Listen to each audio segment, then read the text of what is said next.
no, dije, pues el cuatrito se lo atravesó a Juan Luis, después el otro cuatrito a mí, dijeron, pues hay que darle un poquito de su propio chocolate a los cuatritos. Hola, voy por teléfono. Ay. El otro no le dijo, no, ya manera como lo lleve,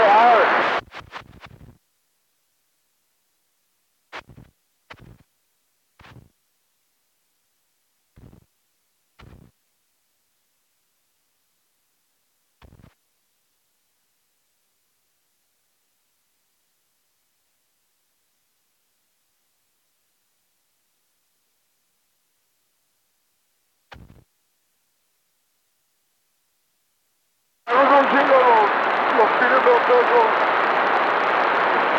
así como el que vi ahora en la mañana, y me gustan los pinches, los otros también me gustan mucho. Ya, eso me gusta a mí mucho también.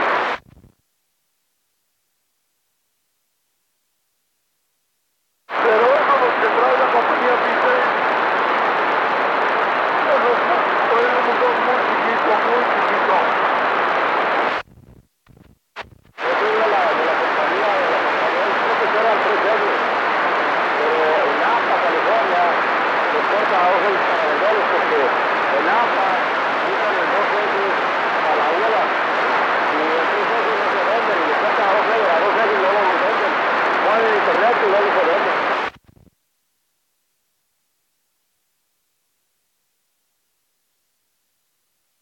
Ah, pero eso trae un motor muy chiquito y ¿sabe qué?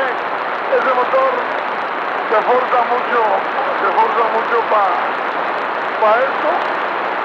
No va tan mal. El motor grande es siempre mejor, porque trabaja menos y da mejor millaje.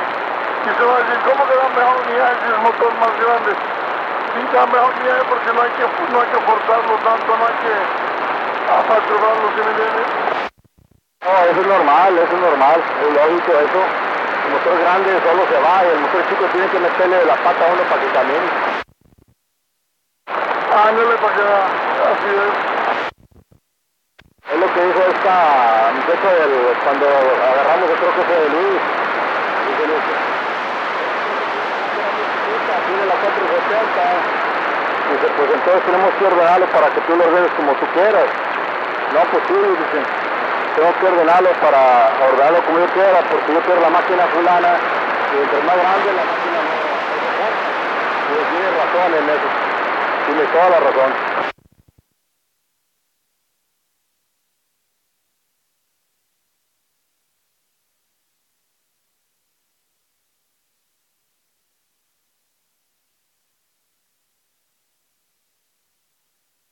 Los troques del diésel, esos eran de la gasolina, allá arriba eran 3 ejes de napa, y los cortan y los venden luego, pero tiene la máquina muy chiquitita, tiene máquina como de cortar aguacate y pum, pum, pum, pum, pum. Esos troques de DJ están muy chiquitos, motor. Sí, demasiado chiquillo, ya muy chiquillo, sí, puede ser como 350 yo creo, o algo así.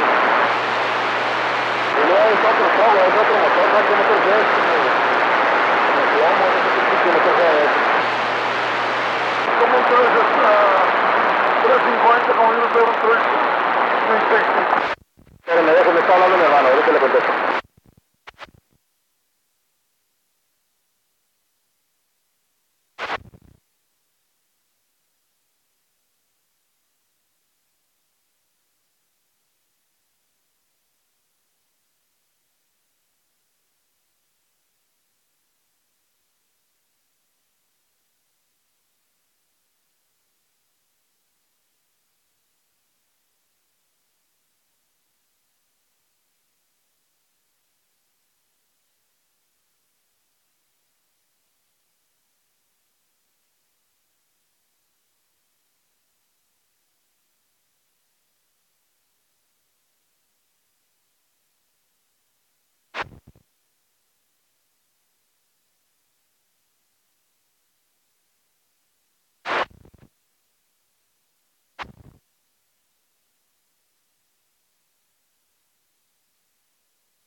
Ladies and gentlemen, the President of the United States and the Emir of the State of Kuwait.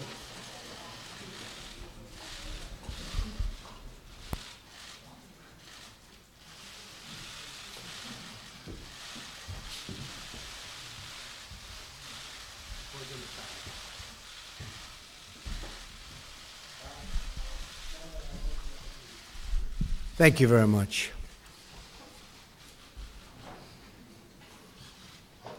Good afternoon, and thank you for all being here. It's my great honor to welcome His Highness the Emir of Kuwait to the White House.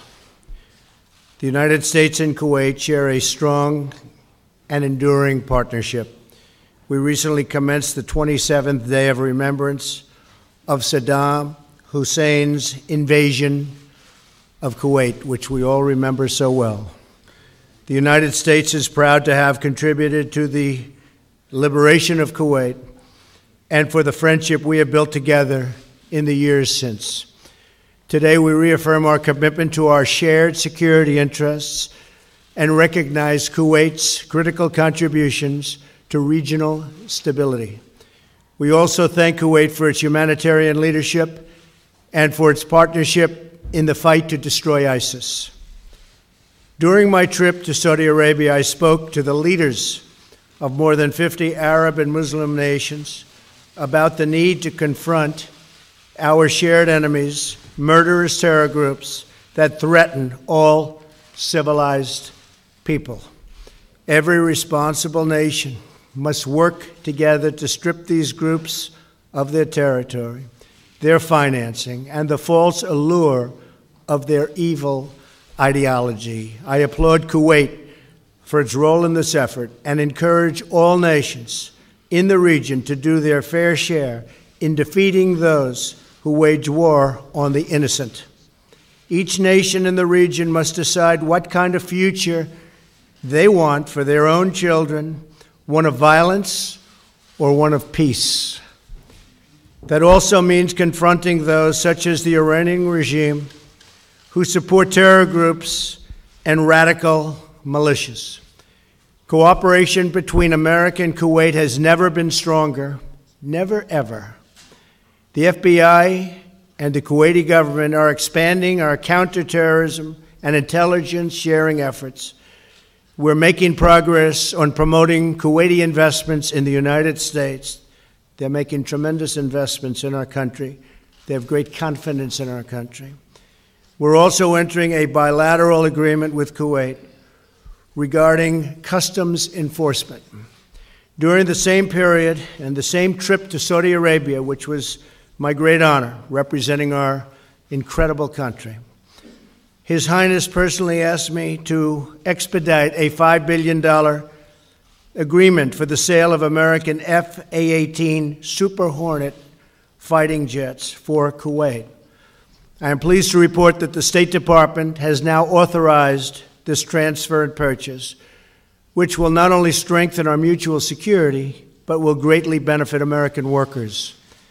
Kuwaiti's investments in America through its sovereign wealth fund are profitable for Kuwaiti people, and they create many, many jobs in the American workforce. I am pleased to report this year that Kuwait has taken delivery of 10 American-made Boeing 777 airliners. They're beauties.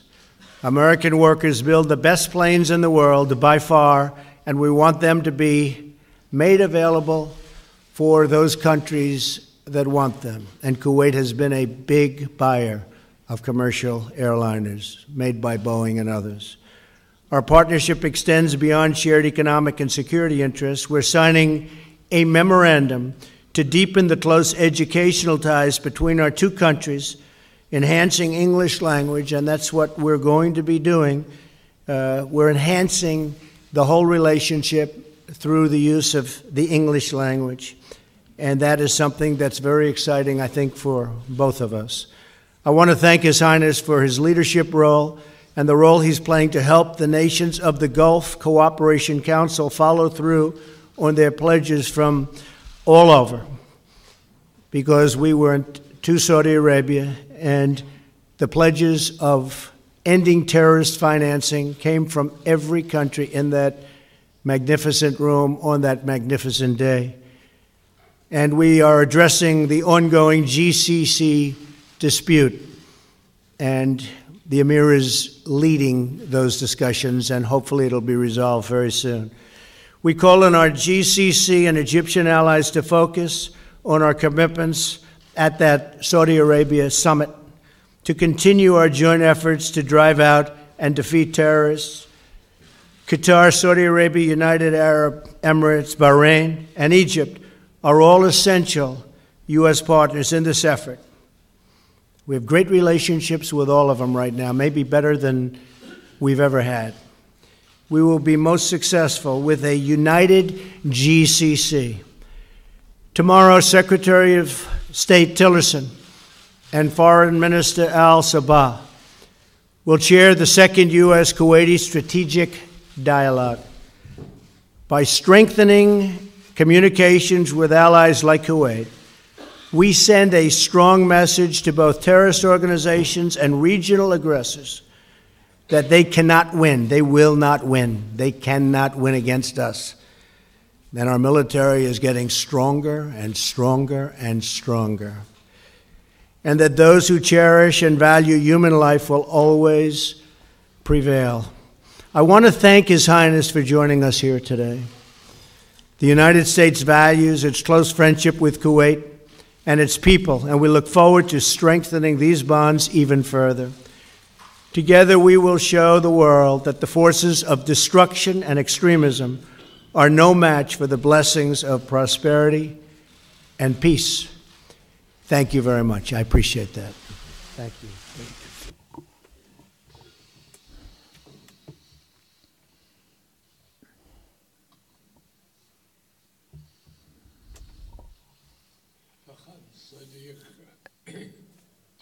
My dear President, Mr. President Donald Trump, Your Excellencies and Highnesses, ladies and gentlemen, I'm delighted and my delegation to be here today in Washington, this great city, in response to the invitation that His Excellency, my friend, President Trump has extended to me. I would like at the outset to reaffirm and send once again our condolences to the President and the people, the American people, about the victims of Harvey hurricane that hit Texas. And we are deeply affected by the human losses and the huge destruction in public facilities and property. I pray to God Almighty that He would make this the coming hurricane that is about to hit Florida, for it to be a harbinger of goodness, not evil. I wish and hope that the losses would not be harmful to the American people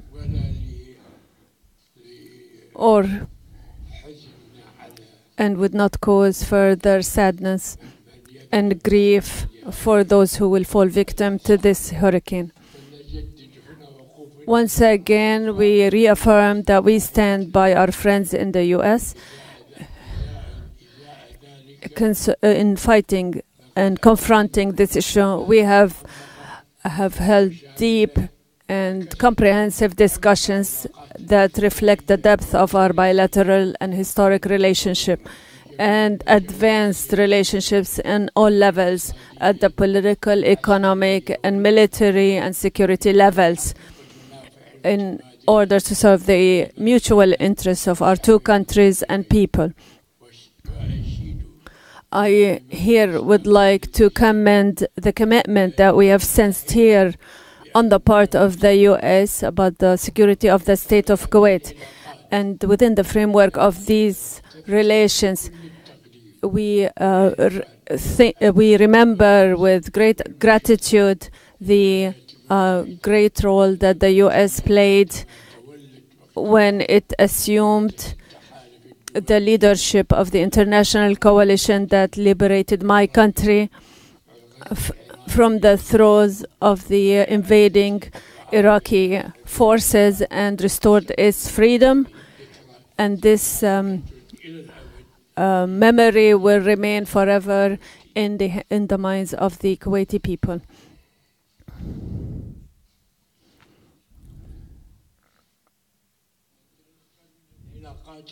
We also highly value the strategic relations between our two countries. We have discussed the situation in the country, foremost among which is the unfortunate dispute between our brothers in the Gulf region and our efforts to contain it, and the international support that we have received for these efforts. We have also discussed our common efforts in cooperation with the international community in fighting terrorism and ending the sources of funding for it.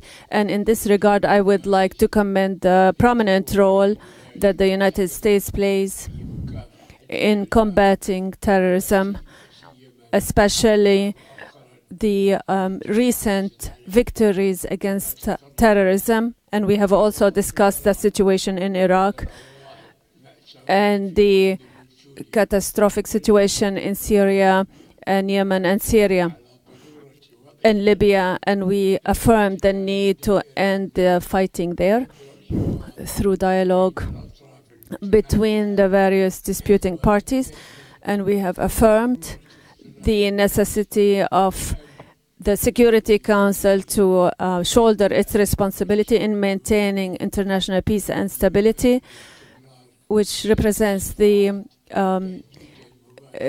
because the continuation of those struggles it continues to be a threat.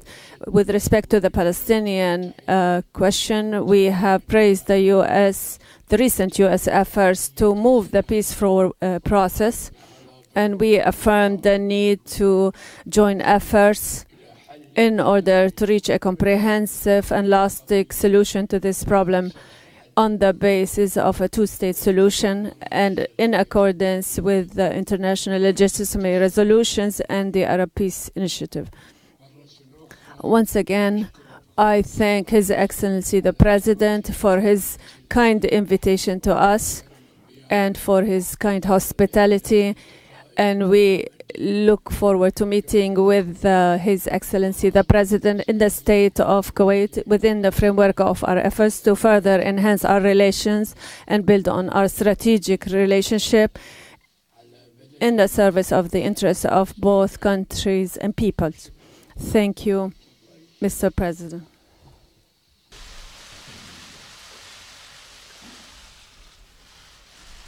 All right, we'll take a couple of questions.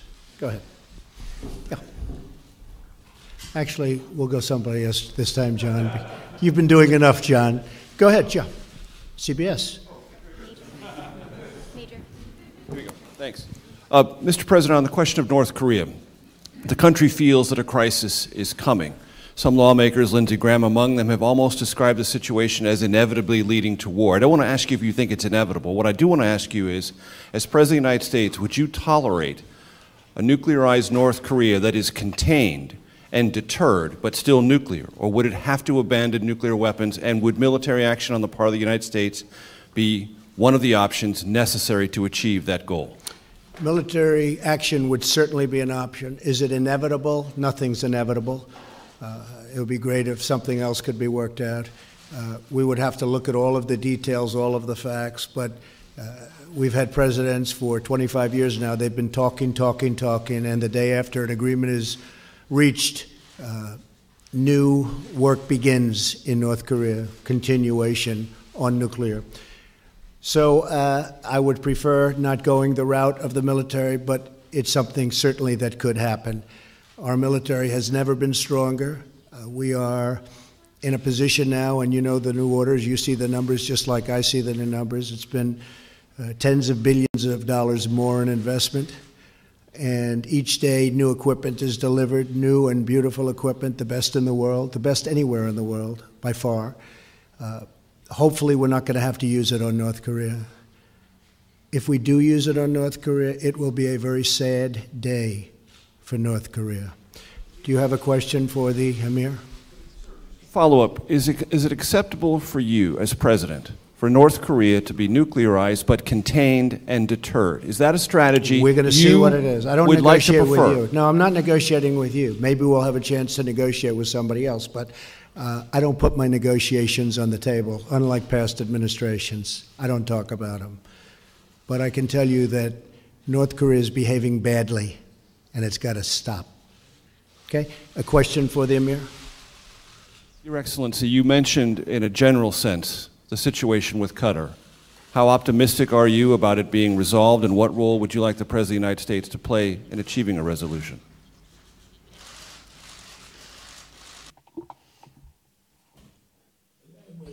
We still have hope that the dispute would be resolved between Qatar and its neighborly countries in the GCC, especially that our friends in the US and our other friends are assisting us in resolving this issue. I am optimistic that the solution will come in a very near future, God willing.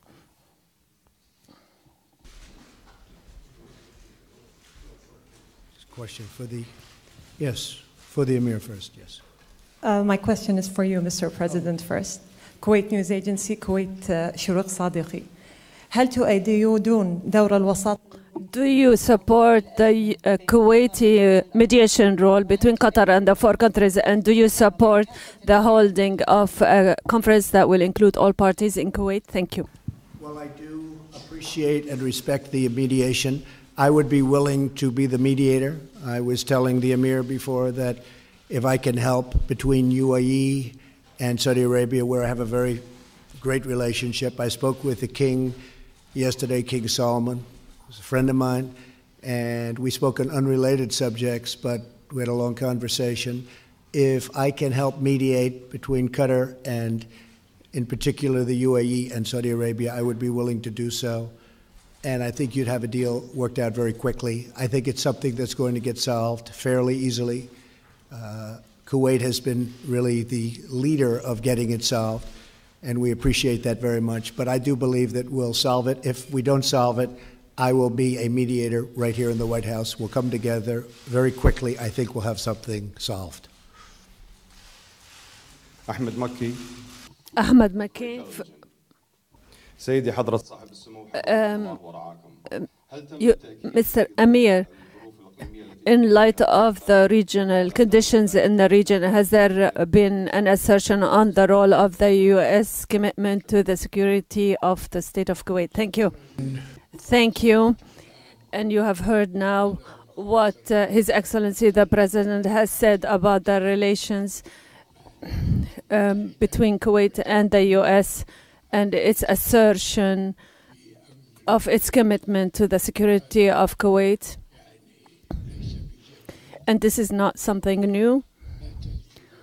And don't forget that the United States has managed with its other allies. When Kuwait was occupied, it liberated Kuwait from Iraq within a few months. And this is something that the Kuwaiti people remember very well, and everybody also. And we here thank the United States and the American people for that. Thank you. Go ahead. Thank you, Mr. President. Nadia Bilbisi with Al Arabiya Television. You dispatches a team to Israel and Palestine, and you're about to meet the leaders of both countries in the UN soon. Do we expect a new American initiative to move the process forward? And if I may, sir, The UN has just published a report about Syria's Assad regime using chemical weapons. They said that basically he used it more than two dozen times. Does that mean that President Assad is immune now from any prosecution? And what can you do to stop the further use of chemical weapons? Thank you. Well, first of all, the Palestinians and the Israelis, we are discussing, we are working. They say it is the world's most complex and difficult deal. You know that. But it is something that could happen. I believe that the relationships that we have with both can help. It's an event that's just never taken place. Sometimes people think they're close and it never happens, or it never happens successfully. I think we have a chance of doing it. I think the Palestinians would like to see it happen. I think the Israelis would like to see it happen. And usually when you have two groups that would like to see something happen, good things can happen. So I think there is a chance that there could be peace. But again, I say that a little bit reluctantly. We're going to give it our best. We have tremendous talent working on that particular transaction. As you know, David Friedman, the ambassador, is very much involved. We have a great group of people. We'll see what happens. As far as the chemical weapons, I find it hard to believe that after what we did the last time, that Assad would do that again. I haven't heard what you just said, but I find that a little bit difficult to believe. But nothing would change. We would be extremely upset if he was using chemical weapons. As far as Syria is concerned, we have very little to do with Syria other than killing ISIS. What we do is we kill ISIS. And we have succeeded in that respect. We have done better in 8 months of my presidency than the previous 8 years against ISIS. So ISIS is rapidly disappearing, as you know, and that's because of our great military. The military has been absolutely incredible in terms of what they've done with ISIS in Iraq and in Syria. Do you have a question for the Emir?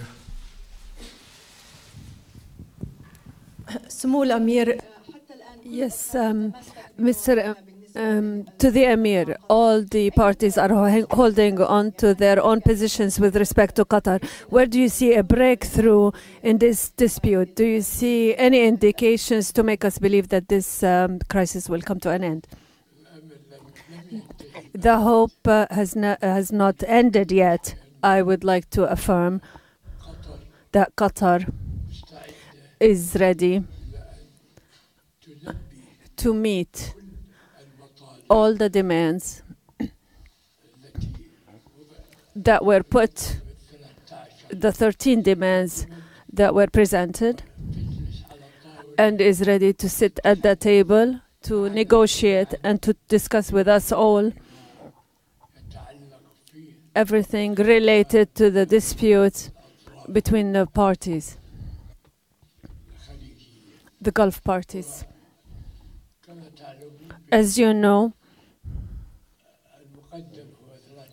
we have 13 demands that were presented, and we know that not all of these 13 demands are acceptable.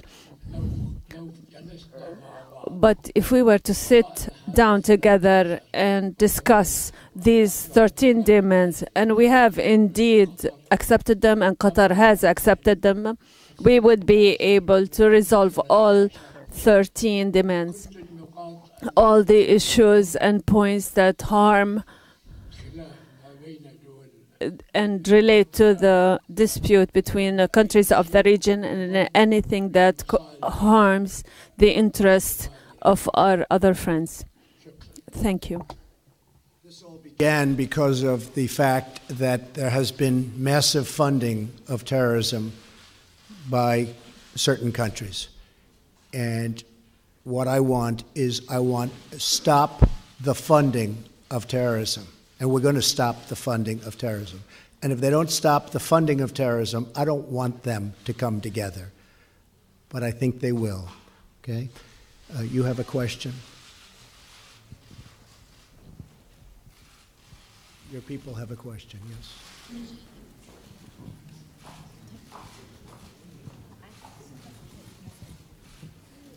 Go ahead, to the Emir.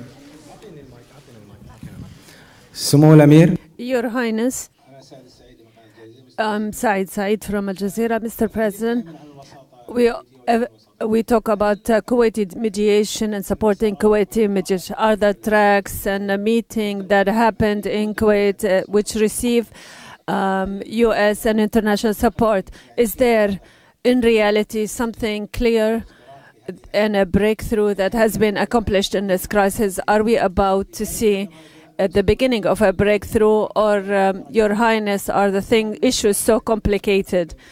We talked about a deep discussion about all the issues. What is the real issue and complicated issue at the heart of this dispute? We would like to find some information. Where is the problem here, so that we can solve it? Thank you. First of all, I would like to say there is no problem that cannot be resolved. True, it's complicated, but when we meet at around one table, and now we have an affirmation from the country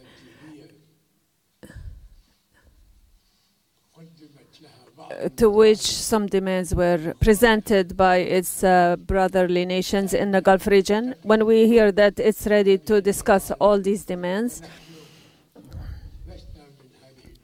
we are not among those countries, but we are guarantors, and we can guarantee that we will pressure Qatar, because it's not in the interest of Qatar to remain outside the flock. Rather, it should join its brothers in the GCC. As you know, thank God, the wisdom of our brothers in the Gulf region,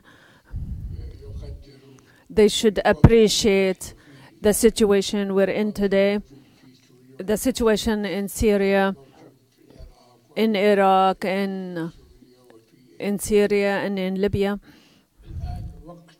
Now is the time that we have to forget all these differences. It's true, we have we're descended into some not very healthy issues, and especially in the media. But in spite of all of that, we were one of the most people to be affected by this situation, by what our brothers in Qatar have done. But when that happened, and before this dispute came into existence, we met with our brothers in Qatar and put an end to this issue. And this is now a normal issue. We met in Riyadh in the presence of President Trump, and there was no one who to say that there was a dispute between us, but suddenly this dispute came into existence. Thank God now. What is important that we have stopped any military action. And these disputes, as I said, they are complicated, and we have seen the media campaign that is totally unacceptable to the people, because the media coming out of this country is against the people, not the rulers. And for that reasons, we have received from Qatar a letter in response to the letter I sent them, and they are willing to sit down at the table and discuss all these demands which the other parties have put down. And we're talking about 13 demands, and I'm certain that all these 13 demands, some of them, a great part of them will be resolved, and the other part and perhaps we might not accept them, because anything that affects sovereignty we would not accept. But we are very hopeful. We have great hope in our friends in the US that they will assist them to restore things to where they used to be. Well, that is a problem that we will get resolved, and I'm very, very honored and happy to know that you have problems with the media also. Thank you, everybody. Thank you very much.